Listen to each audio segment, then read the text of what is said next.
So I ordered my Porsche, and everything, it feels great.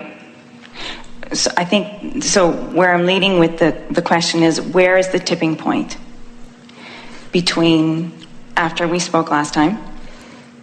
You might want to bring these people up to date. Or you might want to just start where you are. Okay, so I ordered my Porsche. It's coming in August or September. I feel really good about it.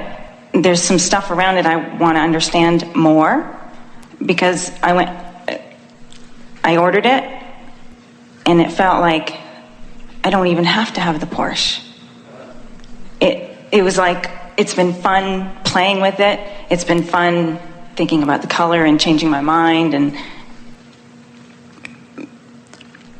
oh no, what if I don't get it? And going through the emotional journey on all of that. And as I was doing it, it was, of course, hell yes, I want the Porsche. And at the same time, it was like, wow, this is what's going on, because it doesn't matter if I get the Porsche. Well, when it doesn't matter, when it feels like the next logical step, then you're right upon it and many things like it. Sometimes something like that is representative of something, and what it represents matters more than what it really is. Yes. In other words, it represents being able to do something that I really want to do. Yeah. It represents doing something even frivolous or over the top, something unnecessary. Something that I don't need. For no other reason than that I want it. Because what's stuck in your vibrational craw still, in the same way that we've just talked about stuff that was stuck in Esther's vibrational craw, is a feeling, unworthiness is too strong of a word, although it's at the root of what bothers most people. It is this feeling that if I allow it, I have to find a strong way of justifying all the good that I let come to me. And most of you can only go so far in that. And the reason that you get so tied up in this, and we've talked about this already today, but it's so worth talking about, is that you care more about people's response to you than you do about how you feel. And so you're testing all the time. And it's interesting, something like a Porsche, getting a beautiful car that is outrageously and unnecessarily beautiful.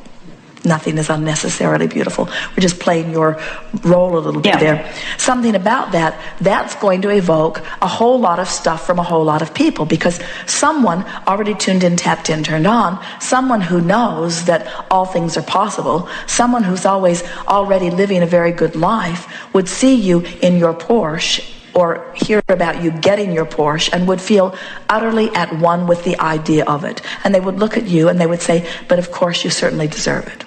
Someone who is having a hard time making ends meet, someone who can't afford the much lesser vehicle that they're already driving, someone who is having a hard time maybe even putting food on the table, might see you driving your Porsche, and they would say, there are far more important things that people should do with money than gratifying themselves with things like that. And so it turns out that you can't even begin to please all of them. You can't even begin to please half of them. You can hardly please any of them. And an effort at trying to please them is really what we're trying to wean you all away from. We want you to consider only one thing, and that's the difference between where you are as the evolved, expanded Porsche driving person that you are, and where you are in terms of your attitude relative to abundance now. And closing that gap is all that matters. Now, you said something to us that we find interesting. You said, I really don't even care if I get the Porsche at all. So we want to demonstrate something to you. We think you're right, and we think you should cancel the order. Okay. She passed the test.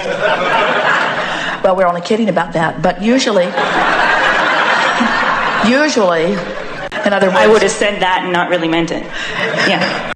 And so if you really don't care about it... That's what confused me. It was like I came to this place where it's been fun, And it was, I know it'll come But you see, there's sometime. something so illogical about what you're saying in this sense, that when something is over there in your vibrational escrow, it's over there in your vibrational escrow. So are you saying to us, I don't care about this demonstration of my alignment or my abundance? Are you saying, I know that it's there and in its perfect timing it will reveal itself to me? Yes. If I'm hearing the question correctly.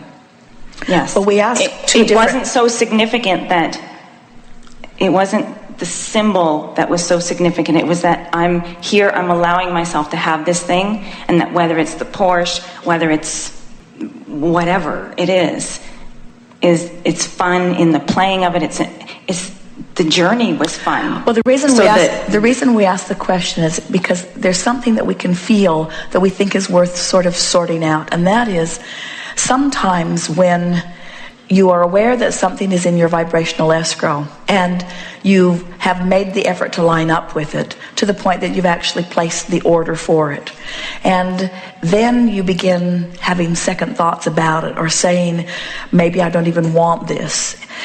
Often the reason that you say that is because there's still contradictory energy in it that's keeping it from being 100% pleasant. Because if it was 100% pleasant, you wouldn't be having any of this kind of conversation. You would order it, you'd pick it up, you'd drive it, you'd flaunt it, you'd enjoy it. So what's going on? I thought about that, and what I think came to the surface was, if it's something that you don't need to have, it's a frivolous thing. And then I heard one of your recent recordings where you talked about Jerry and Esther buying another house. And I thought to myself, wow, it's not like they need another house, because of course I was attracting hearing this. And it sort of confirmed for me, it was just another step along my evolvement of saying, it's not about needing something. That's an old belief. So in all of this time that you've been pushing through with this Porsche, you haven't been lined up with the idea of the abundance. And in other words, the idea of it has been sort of a test of your ability more than it has been an accentuation of your alignment with the idea of success and abundance. Say that again? There's something still stuck in your vibrational craw, and you just reiterated it to us here, and you're not alone in this. Almost everybody feels this to some degree.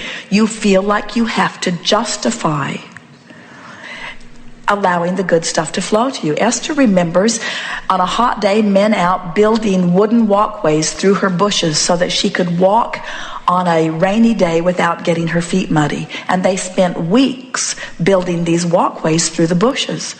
And one day, on a particularly hot day, Esther was sitting inside in air conditioning on a sofa drinking something cool, and she looked out at these hardworking men and she felt ashamed of herself that she was putting them through that to keep her little toes from getting muddy. It felt frivolous and irrational and selfish.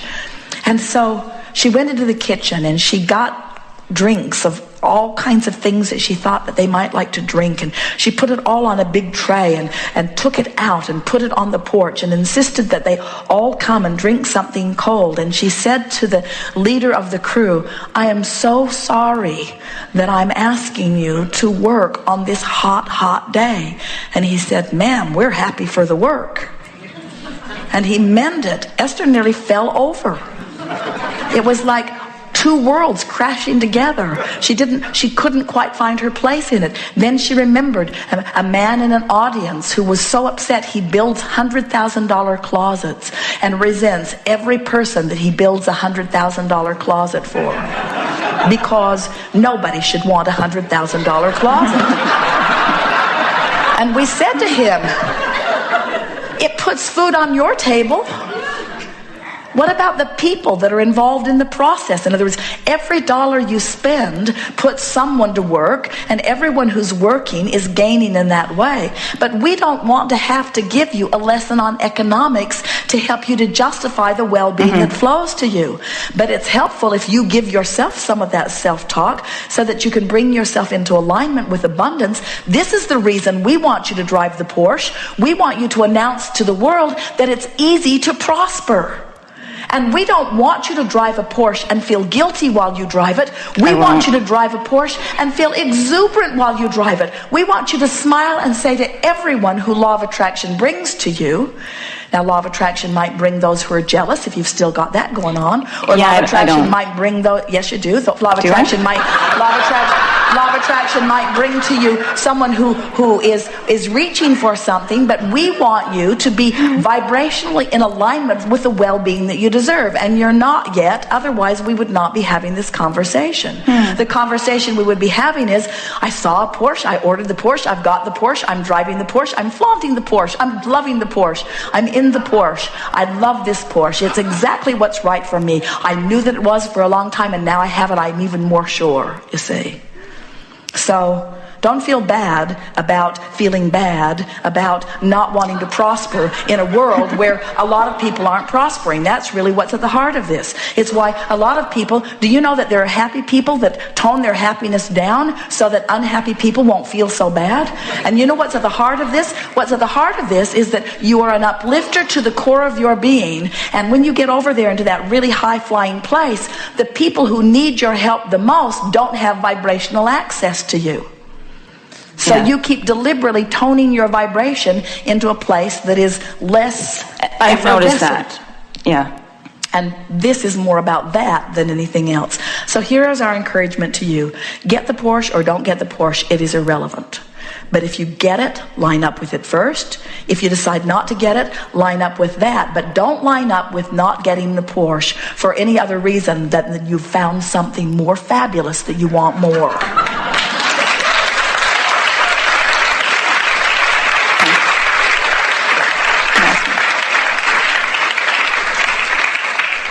So, along with the Porsche then, as I work on that, it's coming in September. I'm going to get it. And depending upon what you do between now and then, it will be really fun or really awful. Okay, so to add to that, if the money hasn't shown up for it, it's all part of lining up more. Am I understanding correctly then? When you line up with it completely, when you give up, you see, as long as you've got a back door, then you don't really go for it. So when you line up with it, in other words, you've heard us say, think about what you want and why you want it. Now, not how you're going to get it, when it's going to come, who's going to bring it, how it's going to come. So as you line up with it, the means to deliver it will line up too. We're not kidding you. We hear your beeper over there. He doesn't hear us. We hear your beeper. That's deep concentration going on there. Well, but he can feel where we're about to go with this. In the last few days, Jerry and Esther have been contemplating bringing someone along with them to assist in the large number of things that they move from place to place. They drive this bus, and behind it they tow a Yukon that is full of all this camera equipment and sound equipment and so on, because it doesn't travel well on the airlines, and the remaining of books and things like that, which means their car is always filled to the gills, and they are lugging it along behind the car. And in this process, over time, they've been launching these rockets of desire about having someone come along with them. But when they think about that, they think about the value of it, then they think about the detriment. In other words, there are reasons that they would like that, and then there are reasons that they would not like that. So they're including everything. So all of it's in their vibration, and so the universe can't show them the answer that is in their vibrational escrow that they are looking for. They can't see it even though it's apparent. So as they chew on this a little more and they amplify what they want and why they want it, they left this discussion yesterday as they were driving in. Here's where they left it. Jerry said, well, we know what it is we want and we know why we want it. Let's now leave it to the universe to deliver it, or something along that line. In other words, because every time they tried to figure it out, they could feel themselves bogging it down.